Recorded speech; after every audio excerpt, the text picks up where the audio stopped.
skill saw, pipe wrench,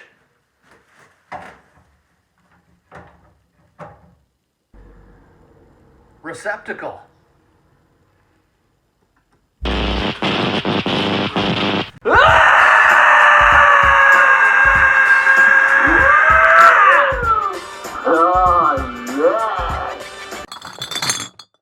oh yeah, it's whiskey time. Oh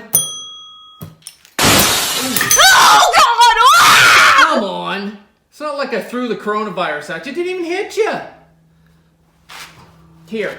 Better? Enough messing around. Let's get into it. It's whiskey time. Beauty today. Don't I always have beautiful unboxings of beautiful whiskey? Of course. Let's take a look at this beautiful Springbank. This is a single malt cask strength Scotch whiskey from the Campbelltown area, region of Scotland. And we've had one of these before, not a Springbank, but we've had a Campbelltown whiskey. And if you were to take a look at the map of Scotland and the regions, like I've said before, if Scotland was a man, Campbelltown would be its infected red penis on my map. But once again, that does not reflect on the quality of the spirit that comes out of this town. And I would be lying to you if I said I had not had this one before. Absolute fantastic single malt. Let's get into it. Brand new bottle. Now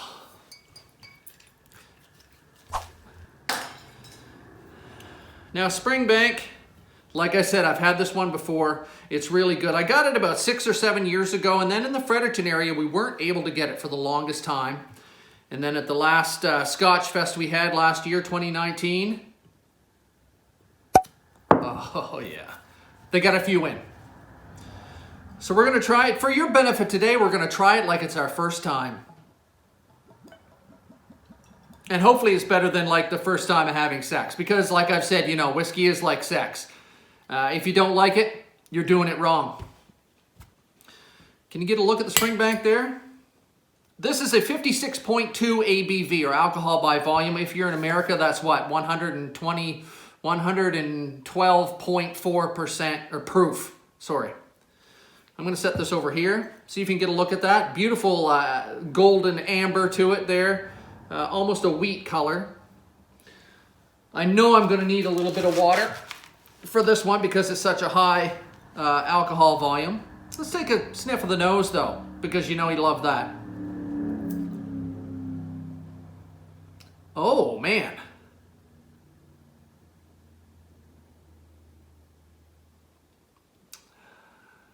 If you were to mix a Dolce & Gabbana woman's cologne with some seawater and rub it all over Captain Hook's peg leg and let it sit for a while and then smell that, this smells nothing like that. It actually smells quite lovely. Let's have a taste. Just a little bit of water, and folks, it's all right to put water. It's all right to drink your whiskey the way you like to drink your whiskey. In my house, you don't put ice in it though, or we make you walk the plank. A little bit of water to open it up. Check the legs on it. This is a really nice whiskey. I know before I even try it, but we're going to pretend it's the first time.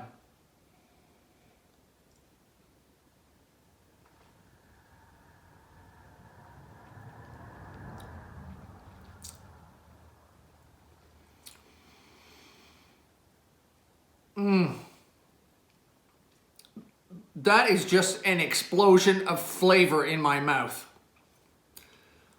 A Scottish up-the-kilt explosion of flavor. Oh, man. Springbank, 12-year-old cask strength. I cannot speak higher, I don't think, of a whiskey. One of my all-time favorites, and this one, yet again, does not disappoint. It's like my wife's home cooking. If you can get it, get some. Or if you know me personally and are a Scotch fan, you know, and you see me outside sometime mowing the lawn with no pants, stop in. Not for the whiskey, just to see me mowing the lawn with no pants.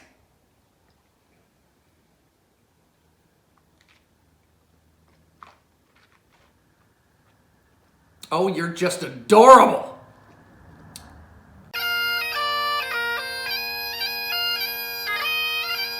Well, friends, episode 6. Can you believe it?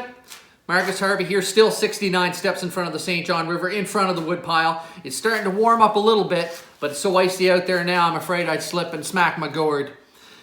Today's topic I'm going to pick is on something that's been bugging me for a couple of months now. Now, if you remember back a couple of episodes ago, I was telling you about how New Brunswick is the only government-mandated official bilingual province in the country, and how well that's working. Well, there's a government watchdog. It's called the Office of the Official Languages Commissioner.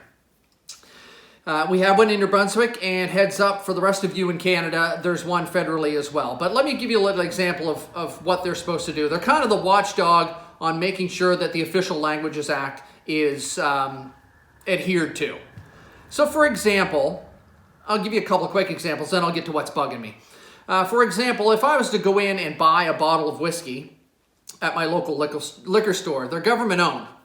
So when I walk up to the counter, the cashier has to look at me and say, hello, bonjour.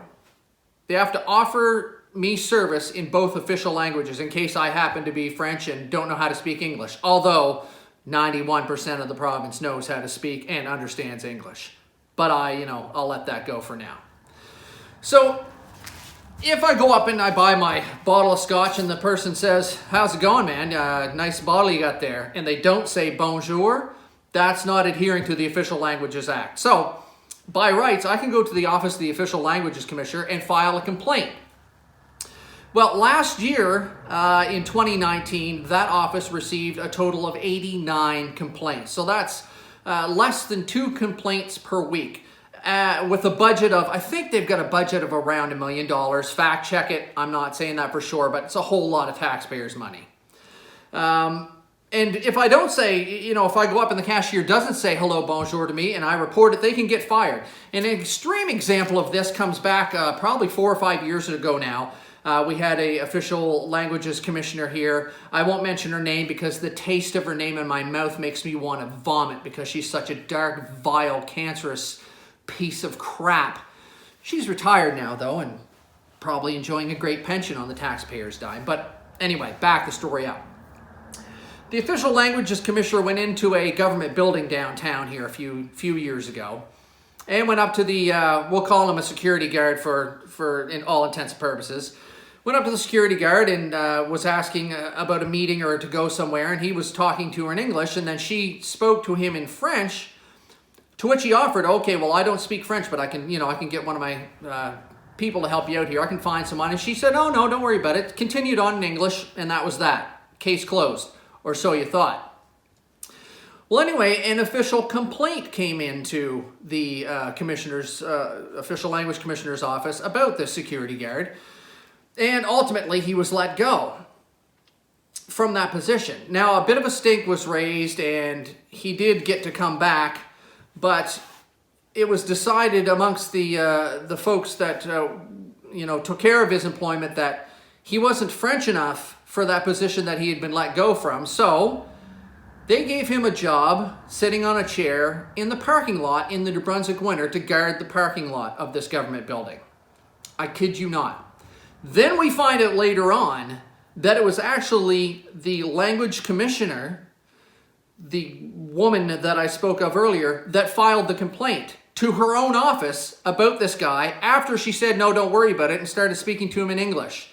So that gives you a little idea of how much sense and how much worth the Office of the Official Language Commissioner is in this province. And like I said, heads up Canada, there's one federally as well. I suggest you get a hold of your MP and Google it, do whatever you have to do and see what's happening there, because Pandora's box has been open here in New Brunswick for 50 years and it's not getting any better. We're the only bilingual province for a reason. So, what's been bugging me? Enough with the, rant yelling at the river. Enough of the ranting. Let's have a drink and I'll tell you what's been bugging me. It involves taxpayer dollars.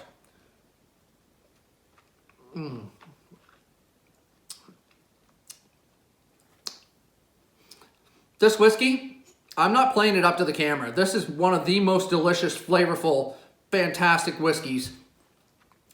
One of my top 5s, guaranteed. Springbank 12-year-old, in case you missed the opening. In case you scroll by the whiskey part, there it is. Okay, so let's backtrack to 2 or 3 months ago. There was a commercial on TV with this guy, and it was a commercial for a credit counseling service. So, as I've mentioned to you before, New Brunswick is the poorest province in the country. We've got an employment rate that's usually 2% higher than the rest of the country. So anyway, this guy, I just showed you the picture of there, he's in a commercial for a credit counseling service where they're sitting at a table in a restaurant, he and his wife and a little girl, and they get her a birthday cake, and the bill comes, and mom pulls out her credit card, and it doesn't work, and then, you know, then that's the rest of the ad. You know, get a hold of credit counseling services, we'll help you out, you know. Guy's probably unemployed. He's living in New Brunswick. He's 40 years old and speaking English. So anyway, that's that. That commercial was running for a while. But then most recently, in the last month or so on our stations here in New Brunswick, during prime time, there's been another commercial with the same guy in an office, and he's got little pink and blue ribbons, and he's sticking them on things, and as he sticks a ribbon on something, he says the name of it in French. And this is a commercial that's put out by the Office of the Official Languages Commissioner. And the whole premise of this commercial is, I believe the tagline is like, no matter how you decide, or if you decide to learn a second language, be proud of yourself, blah, blah, blah. So you've got this guy that was just in this commercial for credit counseling services. He obviously doesn't have a job, or he's struggling with his finances in a province that is the poorest in the country, where 91% of the people speak and understand English, where the unemployment rate is at least 2% higher than the rest of the country, and you're wasting taxpayer dollars to put out a commercial in prime time encouraging him to learn French.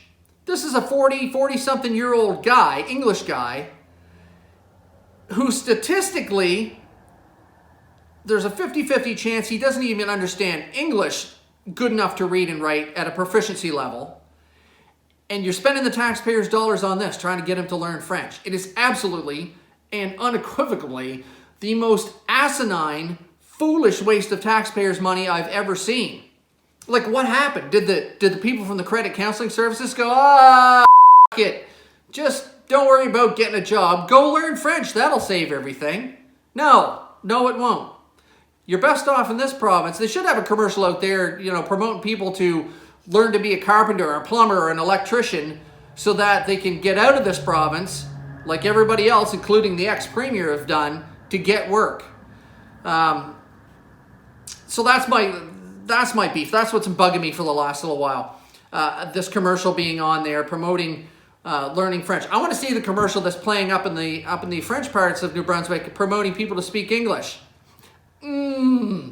Doesn't exist. So this official Office of the Language Commissioner for New Brunswick, like I said, is supposed to be a watchdog for language rights. They're currently in a scheme of propaganda to get people to learn French. But, you know, that's our problem. We've been dealing with it for 50 years in this province. What my message is to the rest of you in the country of Canada is this. There is a federal official Office of the Language Commissioner where they are messing with stuff all the time. And like I said, Pandora's box has been open here in New Brunswick. We're in a situation where security guards are getting fired because they didn't speak French to somebody who spoke to them in English and said it was okay. And then,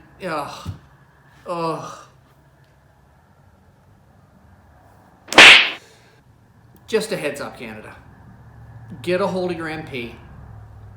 Google Office of the Official Language Commissioner for Canada federally and take a look at the stuff that's being done. A lot of it is being done on the sly. A lot of stuff is being set up and you know, the Constitution's being messed with, and they're having meetings on what they need to do with it, but the people they're sending up for the meetings are these people like from the Office of the Official Language Commissioner in New Brunswick, people from the Acadian Society of New Brunswick, and others that are making money just on keeping English and French people divided and filling their pockets. There's your heads up. Don't want to carry on too much further because it gets me wound up. But when you see the commercial, hopefully you can put the two and two together there and understand how foolish it is and how your tax dollars are being wasted.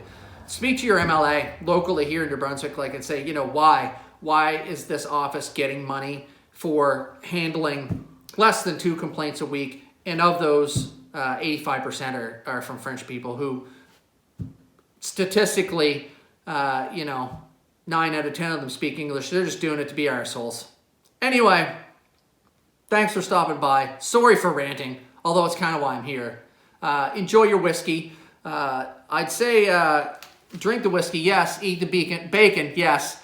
Hug everybody you can. Well, with this virus going around, maybe you just want to give a virtual hug or, maybe send pictures.